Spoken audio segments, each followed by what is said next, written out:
پاکستان کې د نامنه د پیو سیوا کېدو د افغانستان سره په پوله چترال کې دوه ورځې پرلپسې د بریدونو وروسته د پاکستان فوج ویلي چې ترهګر د پاکستان بې ضابطه کولو هڅې کوي.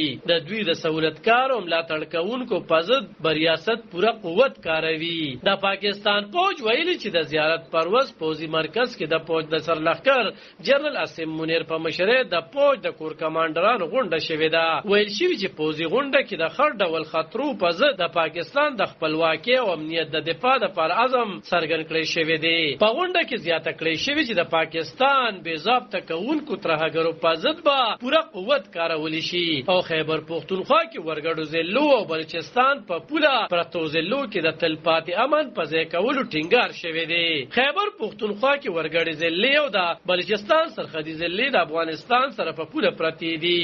په 8 سپتمبر فوج ویلي چې د چترال ضلع په کیلاش کې د افغانستان پولیس ته نږدې په دوه پاکستاني پوستو ترهګرو غټې ډلې بریدونه کړي. د ترهګرو حمله ناکامه کړې شوې، 12 ترهګر وژل شوي او ګڼ نور جوړ کړي شوي دي.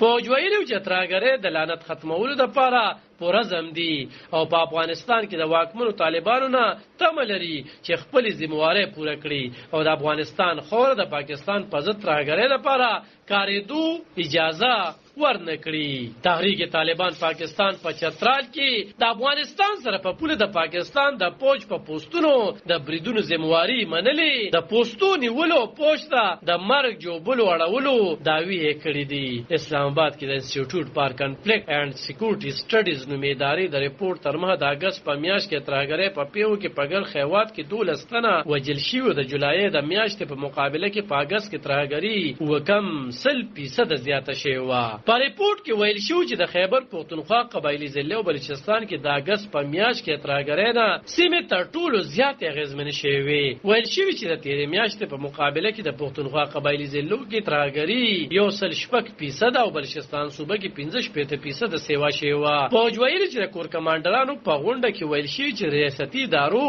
او ولس ترمنځ د فاصلې جوړولو لپاره پروپاګاندا کوونکو ته به د مایوسۍ سیوا هیڅ په لاس ورنشي او نور به رسوا شي. فوج په ملک کې د اقتصادي خلوزلو د ملاتړ او اقتصاد ته د زیان رسونکو د خاتمې لپاره د حکومت د مرستو ویلي دي.